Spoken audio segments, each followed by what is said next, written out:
안녕하세요. IM교회 온라인 수요 모임에 오신 여러분을 환영합니다. 저는 조현영 전도사입니다. 지난 부활주일 다들 잘 보내셨나요? 요즘에 코로나도 그렇고 여러 가지 어수선한 이런 상황 속에서 예수님의 부활이 큰 위로와 그리고 소망이 되셨으리라 믿습니다.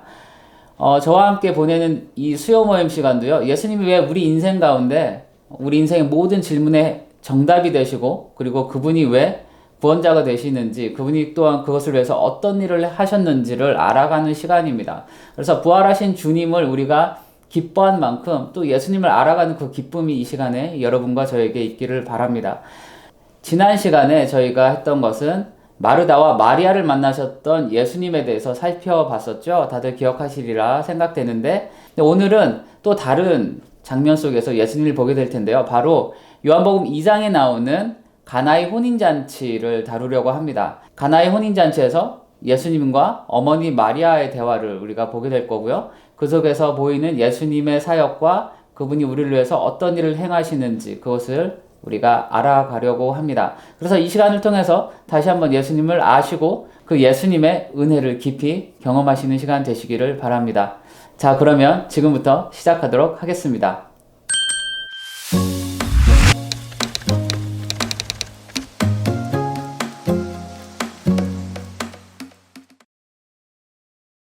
네, 그러면 첫 번째로 제가 조금 전에 오늘 우리가 함께 보실 그 성경 속 장면은 요한복음 2장이라고 말씀드렸잖아요. 그래서 요한복음 2장 1절부터 11절까지의 말씀을 우리가 먼저 보도록 하겠습니다. 제가 읽어드릴게요. 사흘째 되던 날 갈릴리 가나에 혼례가 있어 예수의 어머니도 거기 계시고 예수와 그 제자들도 혼례의 청함을 받았더니 포도주가 떨어진지라 예수의 어머니가 예수에게 이르되 저들에게 포도주가 없다 하니 예수께서 이르시되 여자여 나와 무슨 상관이 있나이까 내 때가 아직 이르지 아니하였나이다. 그의 어머니가 하인들에게 이르되 너희에게 무슨 말씀을 하시든지 그대로 하라 하니라. 거기에 유대인의 정결 예식을 따라 두세 통 드는 돌 항아리 6이 놓였는지라. 예수께서 그들에게 이르시되 항아리에 물을 채우라 하신즉 아귀까지 채우니 이제는 떠서 연회장에게 갖다 주라 하심에 갖다 주었더니 연회장은 물로 된 포도주를 맛보고도 어디서 났는지 알지 못하되 물떠온 하인들은 알더라. 연회장이 신랑을 불러 말하되 사람마다 먼저 좋은 포도주를 내고 취한 후에 낮은 것을 내거늘 그대는 지금까지 좋은 포도주를 두었도다 하니라. 예수께서 이 첫 표적을 갈릴리 가나에서 행하여 그의 영광을 나타내심에 제자들이 그를 믿으니라. 네, 여러분, 저는 지난 시간에 슬퍼하는 두 자매 마르다와 마리아의 이야기를 통해서 우리 인간이 처한 현실에 대해서 살펴보았습니다. 우리는 죄와 사망이라는 굴레에서 벗어날 수가 없고 그것으로 인해서 이 세상이 얼마나 어둠 가운데 있는지를 성경이 우리에게 보여준다는 것을 보았죠. 그리고 예수님께서 그와 같은 세상에 빛으로 오셔서 우리를 구원하시고 우리를 살리시는 그 모습들을 우리가 보았습니다. 그래서 팀 켈러 목사님은요, 이렇게 이야기합니다. 예수님께서 이 땅에 오셔서 하셨던 구체적인 일들이 무엇인가를 알아야 된다라고 말씀하고 계십니다. 그래서 오늘 제가 여러분과 함께 나눌 것은 가나의 혼인잔치에서 보여주신 예수님의 모습을 하나하나 보면서 빛으로 오신 그분의 사역이 무엇인가 그것을 보도록 하겠습니다. 먼저 가나의 혼인잔치를 제가 잠깐 말씀드리면 이래요. 어느 날 예수님께서 어머니 마리아와 제자들과 함께 가나라는 동네에 있는 어느 혼인잔치, 결혼식이죠. 그곳에 참석하게 되셨습니다. 그 피로연 잔치에 참석하게 되셨는데 이때 당시에는요, 혼인잔치는 어느 한 집안의 잔치이기도 하지만 마을 전체 잔치였다고 그래요. 그래서 많은 사람들이 모여서 축하해주고 많은 사람들이 모였기 때문에 그만큼 기간도 길어서 때로는 며칠씩 잔치를 벌이기도 했다고 합니다. 그런데 이때 이 잔치의 즐거움을 더해주는 것 중에 하나가 바로 포도주였어요. 그래서 포도주를 얼마나 맛있게 준비하는가도 중요했다고 합니다. 그런데 예수님께서 참석하신 이 혼인잔치에 뜻밖의 상황이 발생하죠. 포도주가 떨어져 버린 거예요. 상황으로 봐서는 한참 이제 혼인잔치의 즐거움이 무르익어 갈 때쯤이었던 것 같아요. 그런데 그때 찬물을 끼얹는 것 같은 사건이 발생하는 거죠. 그런데 여러분 생각해 보실 수 있는 것은 이런 거예요. 예수님께서 어머니와 함께 그 혼인잔치에 가셨다는 것은 그 혼인잔치의 주인공 되는 그 가정과 친분이 있었다는 것을 의미합니다. 그래서 혹자는 예수님의 친척이었을 가능성도 이야기하고 있는데, 그것이 어떻든 간에 마리아와 예수님과 굉장히 가까웠던 그런 집안이었음을 우리는 추측하게 돼요. 그래서 이와 같은 상황에서 가까운 집안의 어려움을 본 마리아가 아들이신 예수님께 이 상황을 이야기합니다. 근데 그때 예수님께서요, 뜻밖의 좀 모습을 보이기는 하세요. 내 때가 아직 이르지 아니하였다라는 말씀을 통해서 굉장히 좀 냉정한 모습을 보이기는 하십니다. 그러나 마리아는 하인들에게 예수님이 하신 말씀에 대한 순종을 이야기하셨고, 하인들은 예수님의 말씀 따라 순종했을 때 물이 변해서 포도주가 되는 사건이 이때 일어납니다. 그리고 성경은 이 사건을 가리켜서 예수님께서 보이신 첫 표적이라고 이야기를 하고 있어요. 그래서 팀 켈러 목사님은 이 혼인잔치라는 이 장소와 배경, 이것이 중요하고, 그리고 이 안에서 예수님께서 보여주신 그분의 사역의 모습들을 우리가 하나씩 봐야 될 필요를 이야기하고 있습니다. 그리고 그 안에서 복음을 더 깊게 이해할 수 있다고 우리에게 이야기해주고 있어요. 자, 그러면 이제부터 그 하나하나씩 우리가 살펴보도록 하겠습니다. 여러분, 예수님께서 이 땅에 계시는 동안 많은 표적과 기적들을 보여주셨잖아요. 그런데 오늘 성경에 보면 그 첫 번째 표적의 장소로 혼인잔치를 이야기하고 있습니다. 왜 첫 번째 표적을 혼인잔치에서 보여주셨을까요? 성경의 모든 사건들은 우연히 일어나는 게 없거든요. 그래서 우리가 이것을 염두에 두고 오늘 시간을 보내면 많은 도움이 될 거라고 생각을 합니다. 팀 켈러 목사님은 예수님께서 첫 번째 표적을 보여주신 장소가 혼인잔치라는 것을 세 가지로 나눠서 이야기하고 계십니다. 그래서 저는 이것을 나눌 텐데 시간의 순서를 거꾸로 해서 여러분과 나누려고 그래요. 제가 살펴봤더니 그것이 여러분과 제가 이해하는데 훨씬 도움이 된다는 생각이 들었어요. 그래서 시간을 거꾸로 타고 올라가면서 우리가 그 세 가지를 살펴보도록 하겠습니다. 첫 번째는 결론과 같죠. 예수님께서 보여주신 것은 바로 혼인잔치의 즐거움을 위해서는 없어서는 안 될 포도주를 그분이 능력을 통해서 만들어주셨다는 거죠. 물이 변해서 포도주가 되게 하셨다는 거예요. 그리고 더군다나 그 포도주는요, 이전에 있던 포도주와는 맛이 비교가 되지 않을 정도로 좋았다라는 것이 성경의 증언입니다. 그래서 팀 켈러 목사님에 의하면 이것이 예수님께서 이 땅에 오셔서 우리에게 보여주시는 그분의 궁극적인 모습이라는 거죠. 바로 혼인잔치. 그리고 그 혼인잔치의 기쁨과 즐거움입니다. 성경은 예수님과 우리와의 관계를 신부와 신랑이라고 그러죠. 그리고 예수님께서 마지막에 하나님 나라에서 우리와 함께 벌이실 그 잔치를 또한 혼인잔치라고 합니다.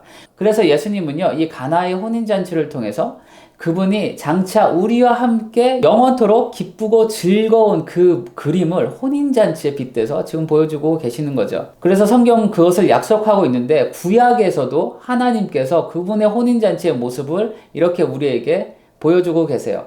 어디서 그것을 보여주시냐면 이사야서 25장 6절부터 8절입니다. 제가 읽어드릴게요. 만군의 여호와께서 이 산에서 만민을 위하여 기름진 것과 오래 저장하였던 포도주로 연회를 베푸시리니 곧 골수가 가득한 기름진 것과 오래 저장하였던 맑은 포도주로 하실 것이며 또 이 산에서 모든 민족의 얼굴을 가린 가리개와 열방 위에 덮인 덮개를 제하시며 사망을 영원히 멸하실 것이라. 주 여호와께서 모든 얼굴에서 눈물을 씻기시며 자기 백성의 수치를 온 천하에서 제하시리라. 여호와께서 이같이 말씀하셨느니라. 이것이 구약에서 비춰지는 예수님과 우리의 혼인잔치의 한 모습이고요. 또 신약에서도요, 요한계시록을 읽다 보시면 이 말씀과 비슷한 말씀들이 나오는 것을 우리는 보게 됩니다. 하나님이 우리 눈에서 눈물을 제하여 주시고 어린 양의 혼인잔치가 일어날 것을 성경이 약속하고 있다는 것이죠. 그리고 여기서 포도주가 중요한데요. 성경은 마치 예수님께서 맛있는 포도주를 만들어 주신 것처럼 하나님의 것들을 우리에게 그렇게 감각적인 언어들로 전달해 줄 때가 있습니다. 그래서 대표적으로 시편 34편 8절에 보면 다윗이 우리에게 이렇게 이야기합니다. 너희는 여호와의 선하심을 맛보아 알지어다 라고 이야기를 하고 있어요. 맛을 보래요. 이것은 감각적인 거죠. 그냥 지적인 동의만이 아니라 하나님의 것들은 우리의 오감을 가지고 느끼고 경험해야 된다는 것입니다.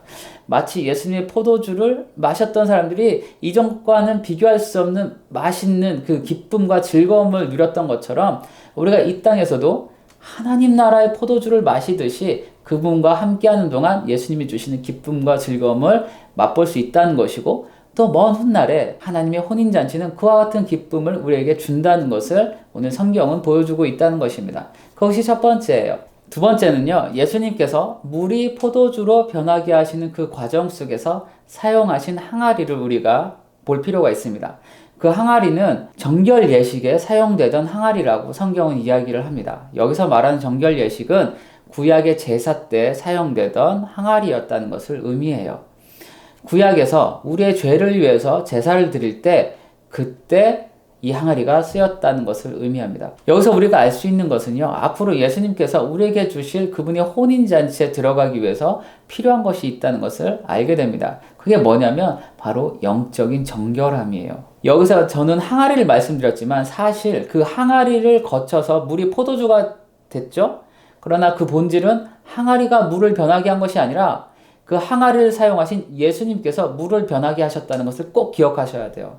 왜 그러냐 하면 우리가 신앙생활을 하다 보면 여러 가지 것들로 속게 되는 경우가 있습니다. 무엇인가 하면 마치 항아리가 물을 포도주로 변하게 한 것처럼 속을 수가 있다는 거예요. 그러나 그렇지 않죠. 우리가 신앙생활을 하면서 우리가 했던 어떤 행위들, 어떤 참여했던 프로그램들, 우리가 했던 어떤 종교적인 그런 의식들이 마치 우리를 변하게 하는 것처럼 생각하게 되는 경우들도 있다는 거죠. 그러나 그것이 아니라 오늘 이 항아리를 통해서 우리가 다시 한번 들여다봐야 될 것은 항아리 자체가 물을 포도주로 변하게 한 것이 아니라 예수께서 그 항아리를 사용하셨을 때 그 항아리가 도구가 되어서 예수님의 능력을 보여주는 통로가 되었다는 거죠. 이것을 우리가 기억해야 됩니다. 그래서 우리가 예수님의 혼인잔치에 들어가기 위해서는 정결함이 필요하다고 그랬죠. 교회는 마치 항아리와 같아요. 우리는 그 안에서 예수님의 말씀의 능력으로 정결해져야 된다는 것입니다. 교회 생활 자체가, 교회의 어떤 프로그램 자체가 우리를 정결하게 하는 것이 아니라 예수 그리스도의 능력 그 안에서 우리가 살아갈 때 그분의 말씀이 우리를 정결하게 하신다는 것을 지금 보여주고 있는 것입니다. 이렇게 정결함, 그러면 이제 우리는 자연스럽게 죄의 문제를 다루지 않을 수 없습니다. 어떤 사람들은요, 나는 그와 같은 죄를 짓지 않았다. 그렇기 때문에 이런 말을 들을 때 부담스러워하고 거북하게 여기는 사람들도 있고 심지어는 거절하는 사람들도 있습니다. 근데 팀 켈러 목사님은 이렇게 이야기해요. 우리가 우리 각자를 조금만 진지하게 스스로를 들여다보면 우리가 죄인이라는 것을 금방 알 수 있다는 것이죠. 아담과 하와가 범죄했을 때 가장 먼저 했던 것 중에 하나는 하나님의 낯을 패서 숨었고 자신들의 벌거벗은 것을 가리기 위해서 나뭇잎으로 자기들을 가렸죠.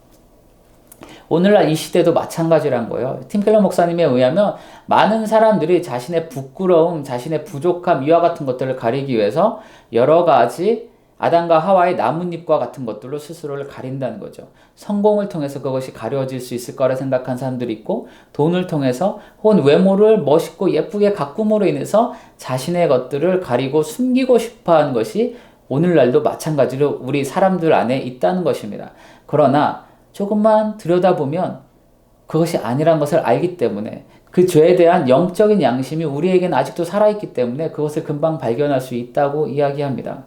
그래서 우리가 어떤 극단적인 폭력, 이와 같은 범죄를 저지르지 않았을지라도 우리 안에 있는 원죄로부터 나오는 그런 죄성들, 그리고 이기심들, 교만과 같은 것들은요, 오늘날도 우리 자신을 상하게 하고 우리가 관계를 맺고 살아가는 많은 사람들 사이에서 서로를 아프게 하고 상처를 주고받는 그런 일들을 한다는 것입니다. 그래서 이와 같은 것들은요, 죄의 크기가 중요한 것이 아니라 누구에게나 죄가 있고 그 죄는 그래서 깨끗하고 정결하게 되어야 한다는 것을 팀 켈러 목사님 이야기하고 있어요. 그래서 팀 켈러 목사님은요, 이처럼 모든 사람들이 죄를 가지고 있다, 이것을요, 한나 아렌트라는 사람의 말을 빌려서 이렇게 표현합니다.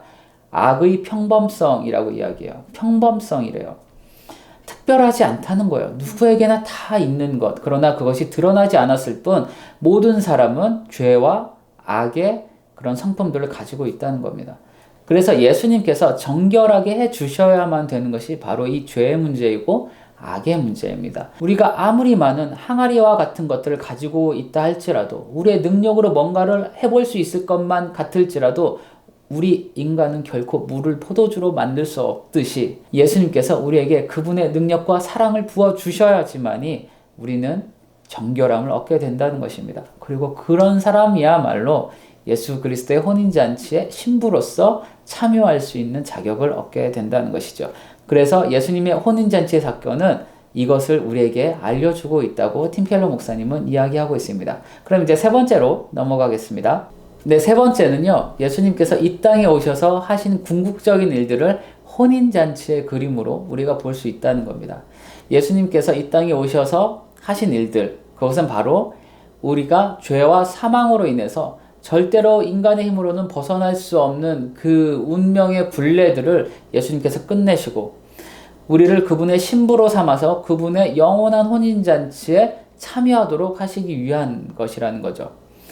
여러분, 성경에 오늘 보시면 예수님께서 마리아로부터 포도주가 떨어졌다는 말을 들었을 때 냉정하게 말씀하세요. 내 때가 아직 이르지 아니하였나이다 라고 말씀하십니다. 팀 켈러 목사님에 의하면 요한복음에서 예수님께서 때를 이야기하시는 것은 대부분 그분의 죽음과 관련이 있다고 합니다.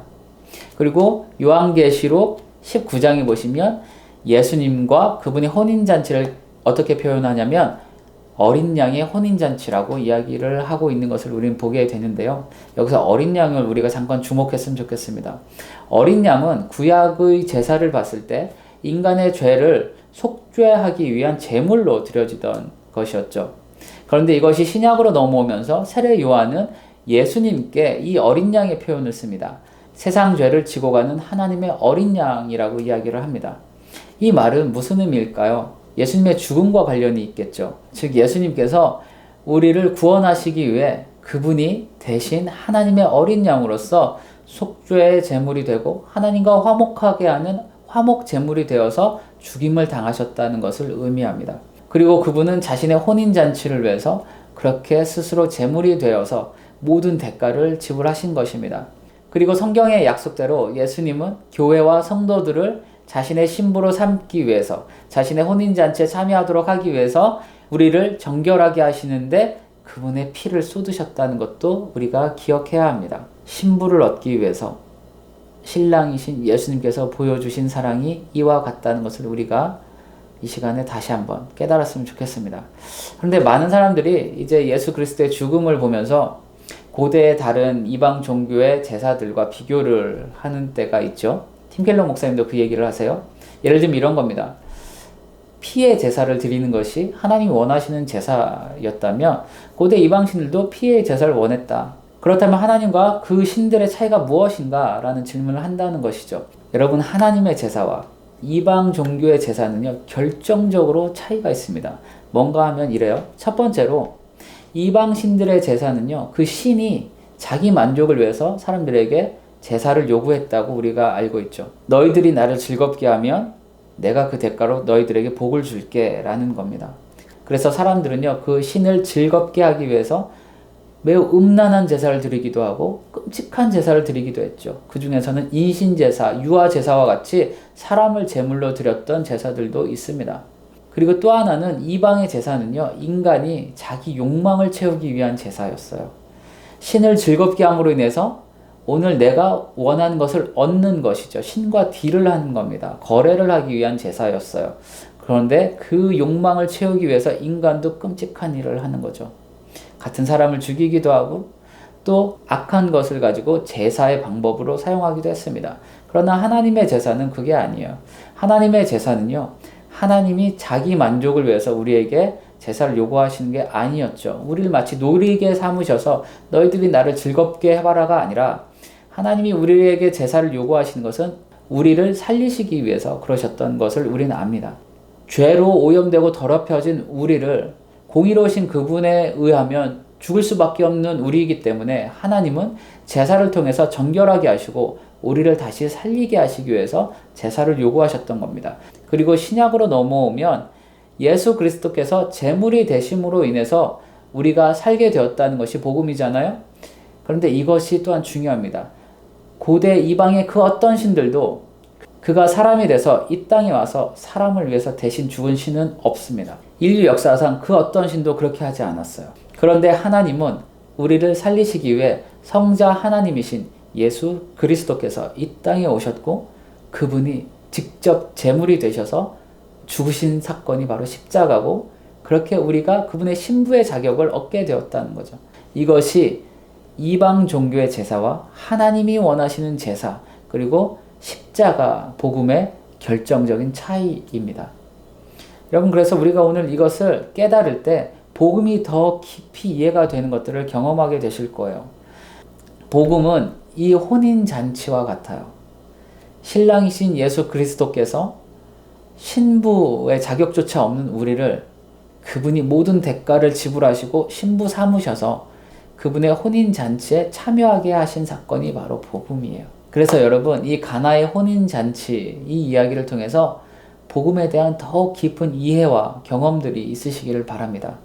이제 이 시간을 마무리하도록 하겠습니다.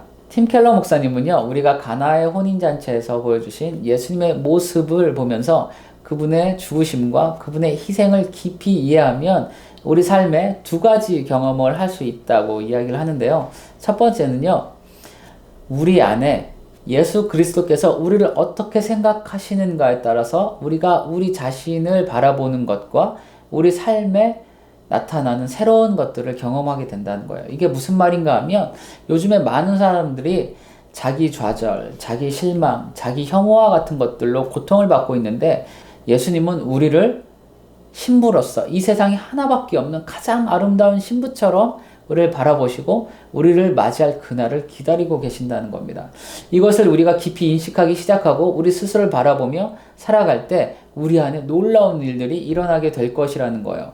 그리고 두 번째는 우리가 이 세상을 살아가다 보면 어려운 일들을 경험하게 되잖아요. 요즘도 코로나 바이러스로 온 세상이 흔들리고 온 세상이 지금 좌절과 절망 속에서 계속해서 안 좋은 뉴스들이 좋은 뉴스들보다 더 많은 시간들을 우리가 보내고 있습니다.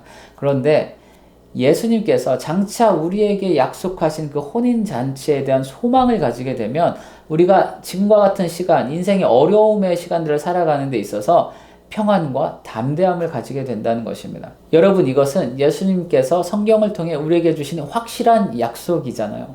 교회와 성도에게 이보다 더 큰 소망과 약속은 없다고 저는 믿습니다.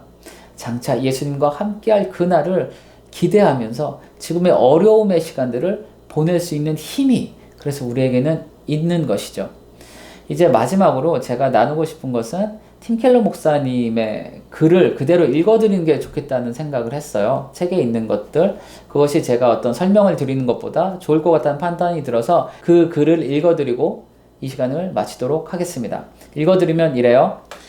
지금은 슬픔의 한가운데 있을지라도 장래의 기쁨을 마시라.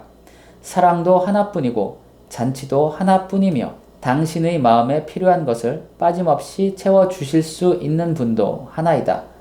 이 모두가 당신을 기다리고 있다. 이 사실을 알기에 당신은 그 어떤 현실에도 능히 맞설 수 있다.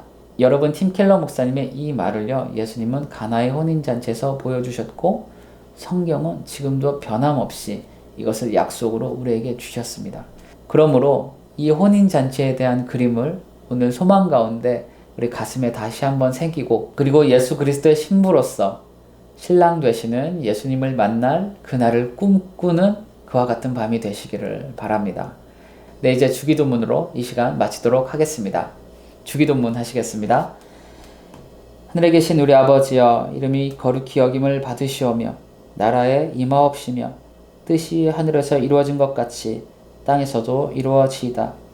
오늘날 우리에게 일용할 양식을 주옵시고 우리가 우리에게 죄진 자를 사하여 준 것 같이 우리의 죄를 사하여 주옵시고 우리를 시험에 들게 하지 마옵시며 다만 악에서 구하옵소서. 대개 나라와 권세와 영광이 아버지께 영원히 있사옵나이다. 아멘.